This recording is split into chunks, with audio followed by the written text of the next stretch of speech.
sure it's still kind of setting in a little bit, but what's the feeling like for you right now? Oh man, it still kind of feels surreal, you know.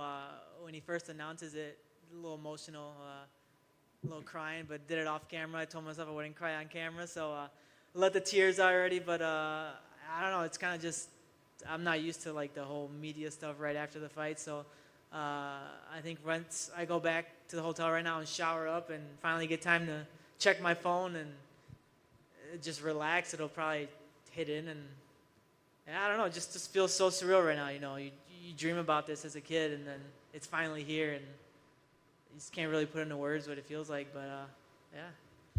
What's the feeling like when you do come in, right? Like as you said, it's a dream that you've always had. You feel like you can do it, but I mean, when you stand in tonight, are you confident? Like this is the moment? Or is there still that feel like I don't know if this is going to happen or not? No, I think it was just kind of like let's go.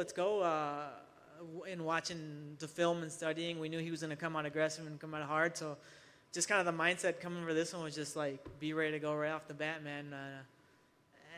Not happy with my performance, you know, as I've been saying in interviews and stuff. But you know, the good ones always find a way to win, even when they're not at their best. So, happy I was able to do that tonight, and happy I was able to impress the boss, which is like the second hard part of this interview, right? And not only do you have to win, but you got to do well enough to impress Dana and the matchmaker. So happy I was able to get that done. Yeah. Immediately after the fight, I guess A, did you think you'd won, and B, did you think it was enough for the contract? Immediately after, I just knew it was close. I honestly felt like it could have been a toss-up. Growing up, I've been competing in martial arts, some type of martial arts since I was 8. So those close ones usually. Actually, I don't think they've ever gone my way. They used to call me the 8-ball growing up. Like they'd say I was always behind the 8-ball. So when I heard split decision, I was like, fuck, here we go again. But no, I felt kind of good to finally get a close one like that to go your way. So yeah, other than that, I really didn't know if it was enough. Everybody was telling me it was a good fight, it's a great fight, but it just kind of, I don't know. I'm like my own hardest critic, aside from my dad, you know, and my coaches who kind of like keep it real when we're doing bad. So it's, I don't know, I was just kind of, one, happy to get the win, and just kind of, I guess, two, like bummed out with how I performed, because I know I'm better than that. We know I'm better than that. So those were like the immediate thoughts after. But and hearing Dana, it sounded like they liked it. So I guess job done.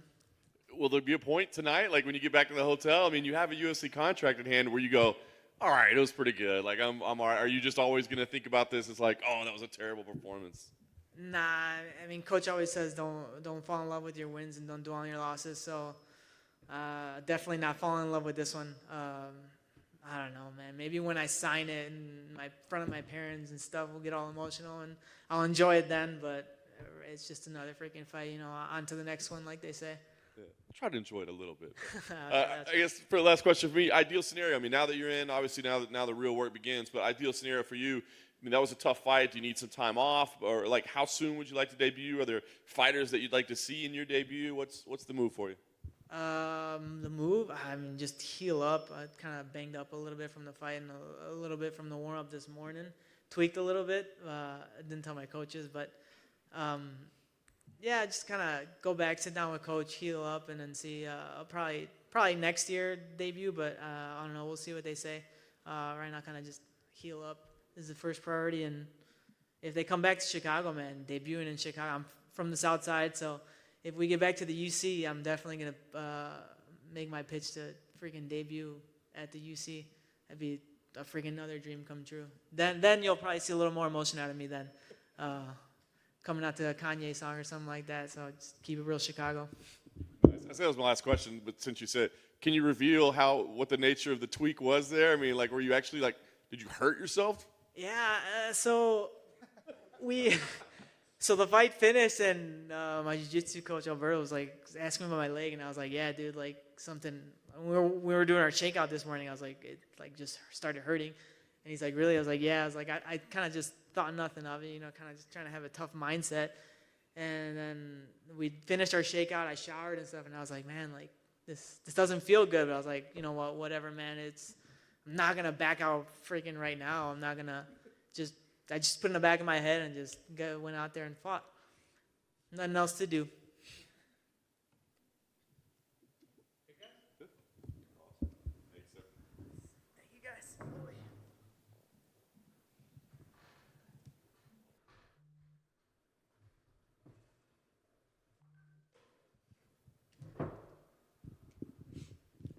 Guess give us the emotions right now after securing a UFC deal. It's surreal, man. I've dreamed of this moment for the last 10, 15 years, and especially living it close with my teammates. All my teammates are on the UFC. I corner them to UFC events every week, in and out, every month, helping them train for UFC fights, and finally being one of them and being in the UFC with them, it's very surreal to me. What's that feeling like? Obviously, I guess in one way it's an example, right? You know what you have to do to get there, but is it discouraging at all when you consider, see these people go on and you're still there? It can be. It can be discouraging. I mean, how is it not? They're all in the UFC in the big leagues, and you're fighting for a lower organization. Everybody wants to be in the UFC, and the fact that I'm basically one of the only ones outside the UFC, it kind of discouraged me a little bit. But I knew with Coach Safe's help, I was going to get there eventually. I just had to be patient. What was the feeling like in the build up to this? Right, you get a change of opponent. Opponent misses weight. I mean, what's going through your mind as all that's kind of unfolding? My mind was locked in the moment I took the fight, so it didn't matter if I got 3-4 opponent changes or my opponent missed weight by 5-10 pounds. I was going to take the fight regardless, and this was going to happen regardless of who it was or whether or not they made weight. Nice. He had a kind of a decent start. I mean, obviously you got the job done pretty quickly, but I mean, how did the fight play out versus your expectations? He did catch me by surprise, but I knew he was going to be a dog. I knew how good he was, how fast he was, how athletic he was. So I knew basically everything he was going to do, and he still caught me with a couple shots. That's how good he was. I knew he was a dog, and he kept coming forward. But he started getting a little reckless, and I knew he was going to have to pay. I'm a good counter fighter. I knew he was going to pay eventually if he kept coming like that, and he eventually did. Nice. Did you know you were going to get the job done with your hands tonight? I mean, was that the plan coming in? Yes, I knew I was going to get the job done with my hands regardless. I've been working for a finish for the last, 4 fights, and when I had him up against the cage, I felt like I could take him down, and I just didn't feel like it. I think he was getting the better of the stand-up at that point, and I didn't want it to end like that. I don't want to take him down and finish it there. I wanted to stand up and show him that I was better than him. Nice. And once you dropped him, I mean, do you remember a conscious thought of like, we're going to finish it now, right? Because if you gas out, if you use too much energy and it ends up being a 3-round fight, maybe it's trouble. Do you remember that kind of thinking like, no, we're going to do it now? The way the right hand landed and the way it felt when it landed, I knew I could get him out. So that I saw red and I knew I could get him out that second. I usually when I drop people, I usually get their back and work my jiu-jitsu and my grappling. But once that right hand connected, I knew he was done. So many people on your team have come through here, right? I mean, they've done this. Were they able to give you any advice or anything that you held on to that made this an easier process tonight? Oh man, every single day, just training with them. They're my best friends. They're like my family. And every single day at that gym, I learned something new, whether if it's from Steven Peterson, from Oz Johns, from Damon Jackson. The list goes on and on. Every single day, I learned something new from them. And it's learning something that they've been through in the recent years, They've been through this moment not too long ago. So, yeah, of course, me and Miles Johns talked about this moment for a long time. Steven Peterson's been like my older brother, and he's walked me through all these moments, telling me how it's going to happen. It's like he knows what's going to happen before it happens. He told me, you're going to go out there, you're going to win, and all that, and then you're going to get signed. So, they've all just walking me through it. That's awesome. Last thing for me, I guess, you got the job done tonight. So what's the next step? I mean, obviously it's the UFC debut, but, are you want to do it quickly? Do you need some time away? Is there a date you want to fight? Is there an opponent when you fight? What's next? No, I mean, I'm ready to go by Monday. I'm going to go, spend some time with my family, clear some things up, and I'll be ready to go by Monday. I like to fight this year again. Of course, my dream would fight on any Brandon Moreno card, of course, with the Mexicans. I'd love to fight on one of his cards. So if I could get one of Brandon Moreno's cards, that'd be great. But, I mean, if I can, I'll be ready whenever. I'll be ready in 2-3 weeks, ready to go. I think he's fighting in December, right? So does that December sound good? I'll be ready to go by December for sure. Fernie, felicidades con el triunfo. Un mensaje claro para la gente que te apoya desde Juárez a Texas hasta ahora en Las Vegas, que empieza tu carrera adentro del octágono. Disculpa, ¿no te escuché, mande? Felicidades con el triunfo. Un mensaje rápido nomás para la gente desde Juárez a Texas y aquí ahora en Las Vegas, que te va a apoyar que comienza tu carrera dentro del octágono. No, nomás que muchas gracias a todos los juarenses que me apoyaron. Duré mucho tiempo de mi niñez ahí en Juárez conviviendo con todos los juarenses y amo a Juárez, mucho amor para Juárez. Y yo también crecí en El Paso, Texas, también mucho amor para ellos. Y nada, nomás decir muchas gracias por todo el soporte que me han dado. Hablaste de alguien parte de tu equipo con Miles. ¿Qué te pudo decir él? ¿Qué te preparó para el momento? Que claro, no exactamente podemos ver en su bolita de cristal, pero ¿qué fue la ventaja de que él te pudo preparar para este gran momento de tu carrera? Él fue el que me dijo que mi mano derecha tenía poder. La tiro sin mucho poder siempre. Tiro mucho volumen, mucho volumen sin poder. Y él fue el que me ayudó a agarrar más poder en esa mano derecha. Me enseñó unos trucos y cómo contragolpear con la mano derecha con más poder y la trabajamos mucho esta semana. De acuerdo, man. Y sabes que hablando de esa recta, explícame un poquito de cuándo pudiste finalizarlo, porque cuando tiraste la mano derecha parece que lo bloqueó y con todo eso lo pudiste mandar a la lona, ¿o sí conectó atrás de su guardia? Sí conectó abajo, atrás de su guardia, abajo de su oído en su equilibrio, y fue muy dura. En cuanto conectó, perdió su balance y supe que lo podía terminar de ahí. De acuerdo, y mencionaste a Moreno, claro, ahorita tenemos estrellas.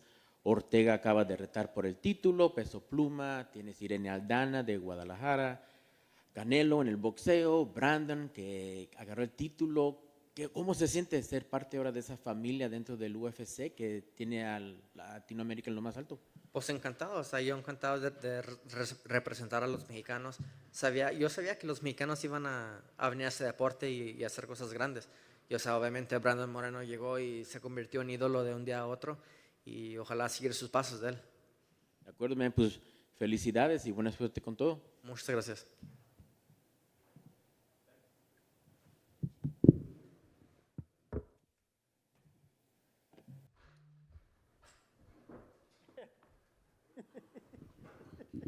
What's up, buddy? Man, heck of a night. Does this one overall stand out to you? Yeah, I think that's what everybody was saying in the back, that this is the best one yet. I mean, these kids, it gets harder and harder every week because you see these guys that come in, you look at their records, you see what they've done, you look at their opponents. I mean, this kid Patrick White, his opponents' records are 16-4. I mean, the kid's 9-1. He's got 9 knockouts. And, you got Valdez 10-0, and these guys go to war. This is the place to be on Tuesdays, man, if you're a fight fan. These kids are fighting their asses off. So fun. When I was younger, I couldn't wait for USA's Tuesday night fights religiously. I didn't give a shit what was going on in my life. I watched USA's Tuesday night fights. This smokes USA's Tuesday night fights. Smokes it. That first fight, I want to ask you about that because that was one of the craziest paces. I mean, we've seen some great fights lately, but as you said, for White to come out there and literally just run forward and just start throwing down, I mean, is that like the example of what you want people to do when they come out here? No. No. You come here and do whatever it is you do. However you fight, whatever your style is, you come in here and you just try to put on the best performance that you've ever had in your entire career. Some nights are your nights, some nights aren't. I'm not asking anybody to just run into harm's way and try to whatever.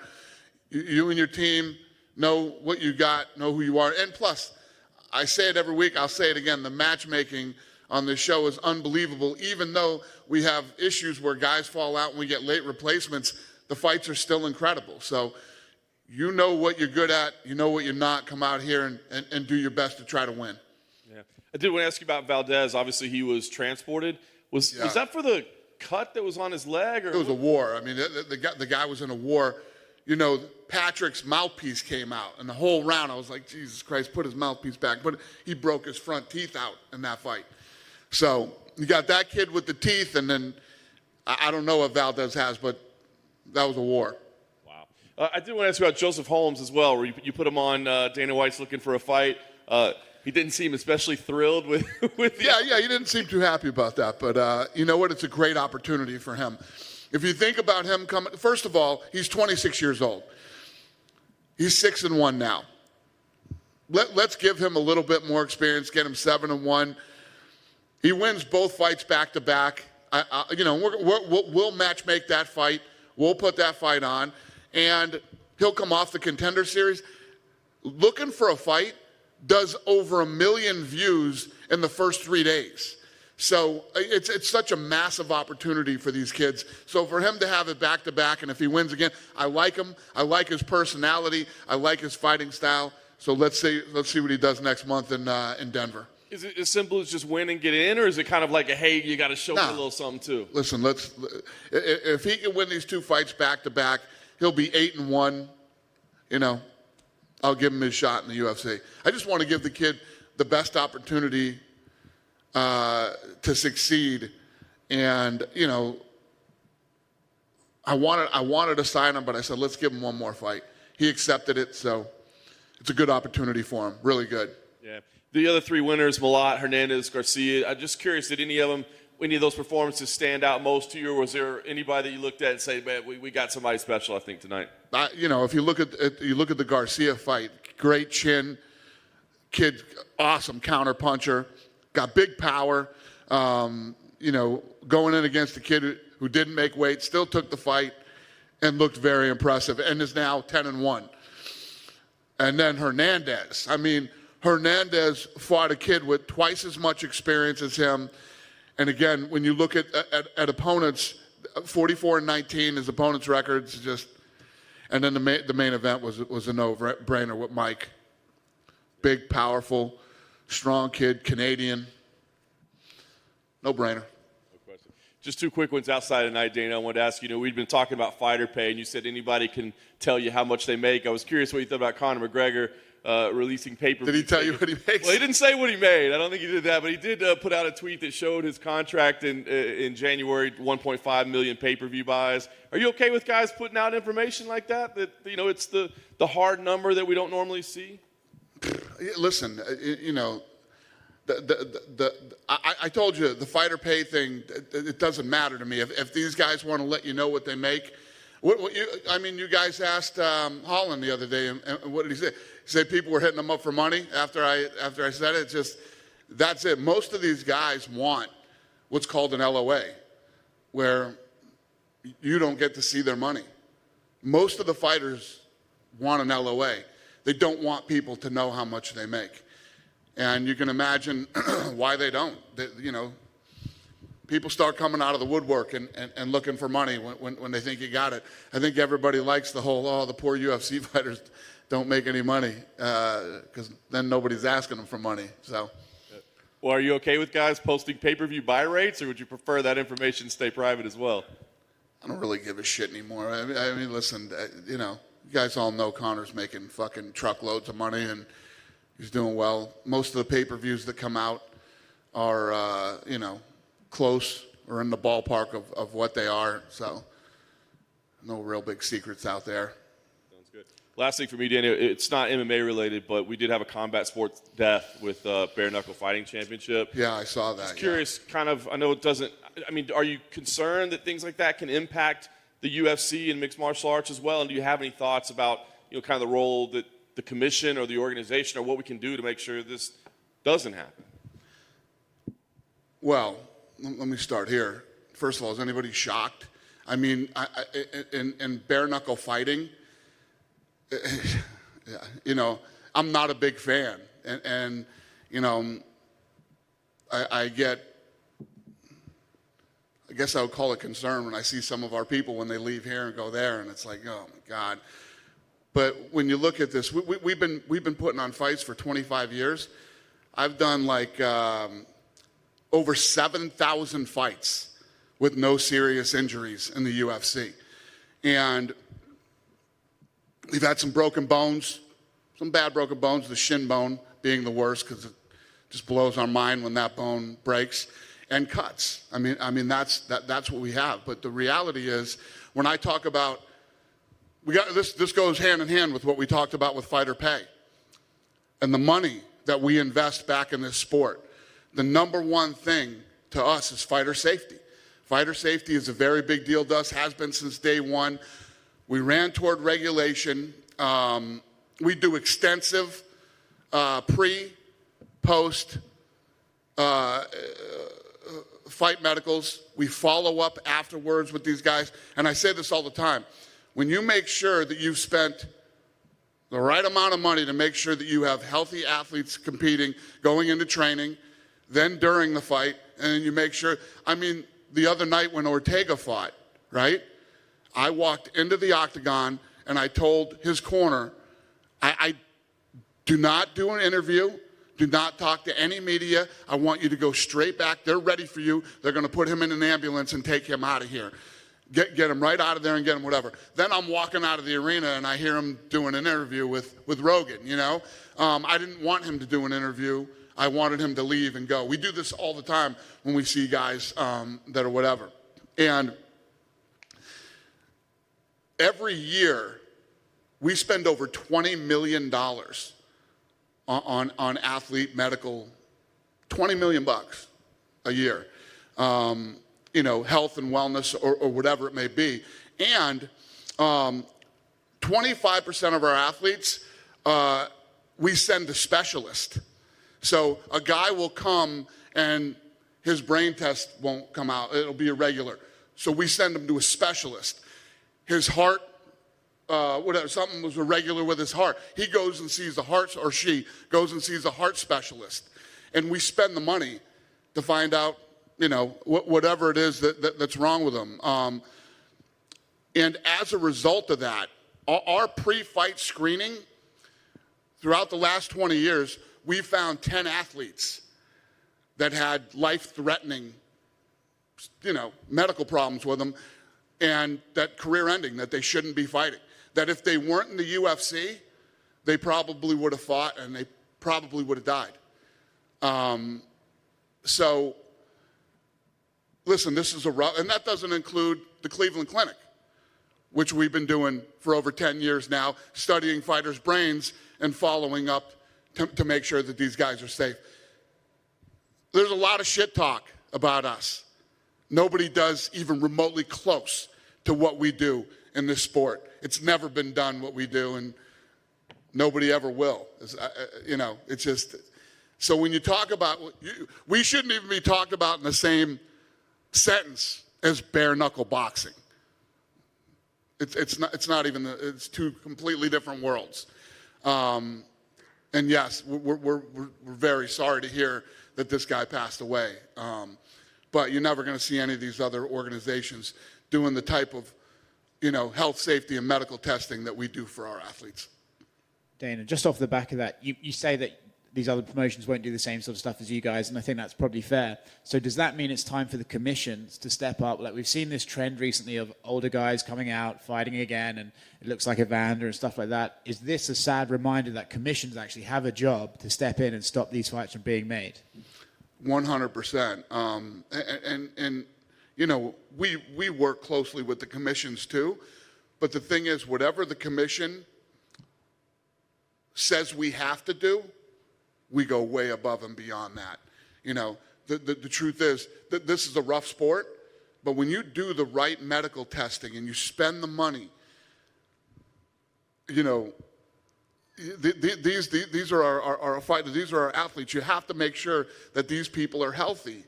And there's never going to be a situation where an almost 60-year-old Evander Holyfield is healthy to fight. I mean, you're never going to convince me of that. It's a bit of weird to switch gears, but going back to tonight, is it harder to say no to a guy when Uriah Faber is next to your head shouting that he deserves a contract? That's who I was just fighting with when I came in here. I was fighting with Faber. Yeah, no, it isn't hard with Faber yelling. Faber never stops yelling in my ear. Do you get many fighters hitting you up when their guys are on? Do you get many text messages and messages? The whole night, yeah. If their fighter is involved, yes. I get the text saying I have to sign him. With Patrick White at the beginning, you know, it's a bit of a weird start, like he didn't have his cup in or his mouthpiece, and then he comes out and fights like a crazy man for a couple of rounds. Are we likely to see him back here again? Because he might not be refined, but he's certainly exciting. That's another thing that happened tonight. I was talking about how his mouthpiece came out and his teeth broke, you know, and I was talking to Herb after the fight about it, and Herb was saying he had a piece of shit mouthpiece, like a dollar mouthpiece that you would buy. So that's one of the things that we're going to make sure now, that when these kids come here, if they don't have a really good mouthpiece or cup or whatever it might be, we'll make sure that we get that taken care of before the fight happens. We could have a dentist come in here and mold a mouthpiece for these kids, the day they get here if they don't have the proper one. So that's one of the things that we'll start checking too when kids show up here. 2 more quick ones from me. Bit of a shout out to Dan Hooker, and I'm assuming this is the sort of fighter that you love, a throwback to the old days where he'll just take fights as soon as they're offered. Can you talk about Dan Hooker taking that Islam fight? Yeah, ton of respect for him. When RDA fell out, we were looking at a few guys, and Hooker literally stepped up and said, "I'm in. I'll take it. Whatever you need." So, and I'm pretty sure, I don't know how it all worked out, but I was hearing it was going to mean that he's going to be spending some time away from his family. He's going to be away from his family for a while. So, ton of respect for him for taking that, especially against a guy like Islam. And lastly, for me, I know you were there last time. Do you have a prediction for Fury Wilder this weekend? I just think Fury's too good. I think Fury's got that number. Me too. So Dana, it looks like Dawkins and Holland is in the works. Is that a done deal for sure, happening, that rematch? It looks like it's happening possibly next month. Yeah. Did we announce it yet? I think sides have talked about it, but I don't think you guys have said anything yet. Yeah. But you could feel free to. Yeah. Well, yeah, it's being worked on, yes. Now, is that them hitting you guys up saying, make this happen, or is this you guys saying, hey, I guys, don't know how this came about. Holland fought the other night, had the headbutt situation, then apprehended a suspect in Texas and held him till the police came. Now he's got another fight. I mean, this kid ended up being, I like him very much. He and I have become close. He's a special kid. I like him a lot. And that was kind of my follow-up. Do you ever feel like you should say something to the fighters? Like, I know you guys are fit, you're athletic, you want to go out there and do things, but do you ever try to tell them, hey, maybe if you see a robbery, don't get involved? I mean, I know you guys used to tell them not to go jet skiing and not to do dangerous things. Yeah. That kind of went out the window, but... Stay out of violent crimes. I think it's just, realistically, when you really think about it and you look at our athletes, these guys really are fucking superheroes, man. I mean, they really are. And I know this is a weird one to bring up right now, but even John Jones, during the stuff that was going on last year, was walking through Albuquerque and slapping kids and taking spray paint cans out of their hands because they were graffitiing up his town. I mean, these guys really are superheroes in a lot of ways, man. It's cool. Thanks, Dana. Dana, with the retirement of someone who luckily won't be doing exhibition fights, just a quick statement on him, and if he ever was to fight Conor, your thoughts on Pacquiao retiring, and was Pacquiao and Conor ever really going to happen? What was the question about the exhibition?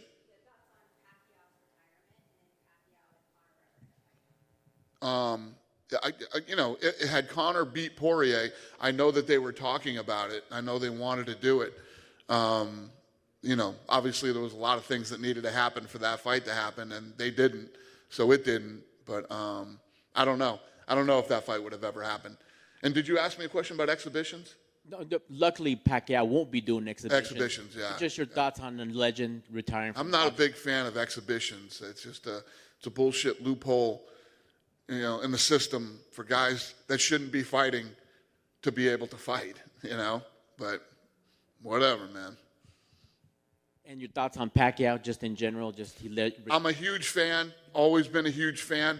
I love the guy personally and professionally. He was so fun to watch and accomplished incredible things. And he also looks like a guy that's going to have an amazing political career, one way or the other. Now that he's retired. So good for him. Couldn't happen to a better human being. Thank you, Dana. Yep. Dana, just last one here. How serious do you take this Henry Cejudo talk of coming back to fight Volkanovski? He said you guys are having a meeting this week. I don't know. I listen, he retired, and you've been off all this time, and you want to come back and fight Volkanovski and jump the line and, jump over Max and all these other guys that have been there? It's a tough conversation. But Alex says he wants to fight before Jair and Max fight. He's willing to fight even 155ers. So you think I should do it? I think it's a fun fight, but I don't call the shots. Do you think I should do it, is what you're saying? In my opinion, I think it's a great fight, but So yes. yes. Okay. I'll take that into consideration. Thank you very much. You're welcome. Good? Thank you, guys. Have a good night.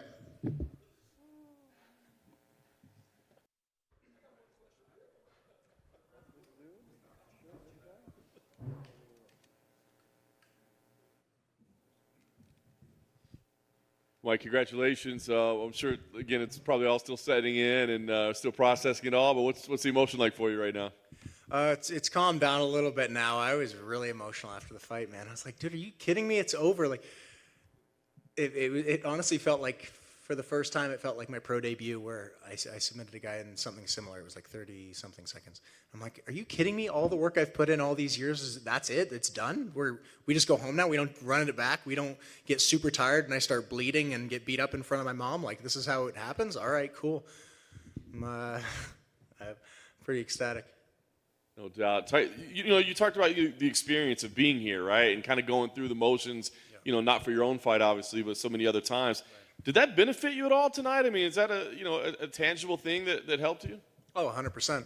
Yeah, I felt really comfortable in this room. I felt I've been in this building to work like a dozen times or so. I've been coaching other guys, being here for other guys' fights. Like, I felt comfortable in this room. I know what the drive's like. I've stayed at that hotel. I'm pretty sure I've stayed in that same room before. Like, I've been at that hotel. I've been to the grocery store we're going to go to. Like, I felt like I was like, all right, yeah, this is how you do it after training for 3 months and working your ass off. You do this exact thing. It's not like overwhelming new feelings again and again, right? I felt really at home.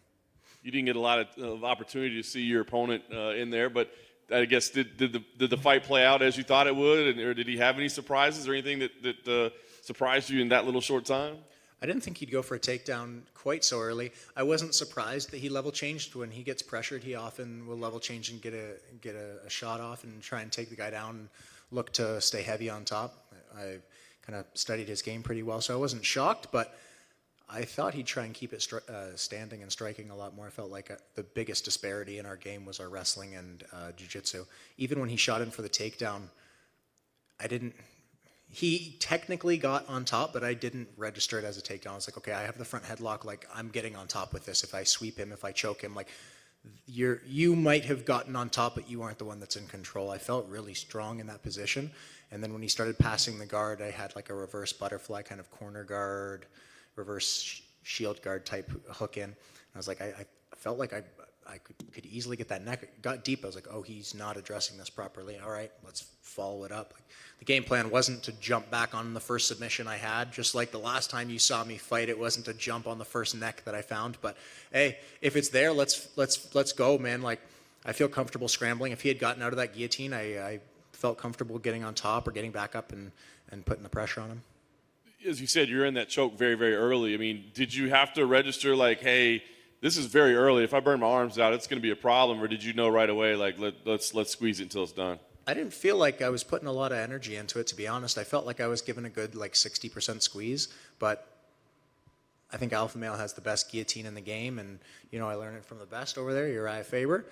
And, I feel comfortable guillotining guys. I feel comfortable getting that squeeze and knowing, like, we put the hard work in. So I'm like, look, if I really give her for a submission in the first minute and fill my arms up with blood, like, I know I'm in shape to shake my arms back out and be able to strike with this guy as soon as we start standing. Like, it definitely wasn't I need to get this now. Like, this is the first opportunity and I'm going to sell out on it. I'm going to put all my chips in, like, I felt fine in there.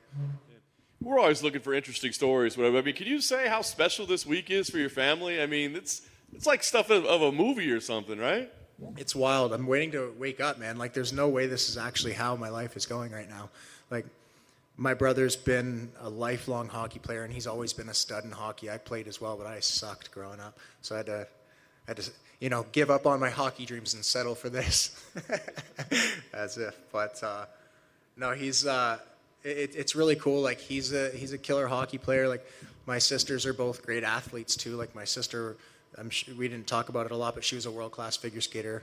So I mean, like my youngest sister's still in high school, so she's I'm sure she'll find her niche as well. But it's pretty cool to just see us grow up and kind of follow our dreams like this. It's pretty wild.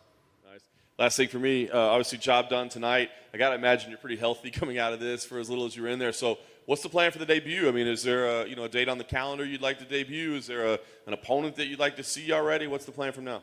No, I don't have any call outs or dates or anything like that. Like, I'm really taking it one step at a time.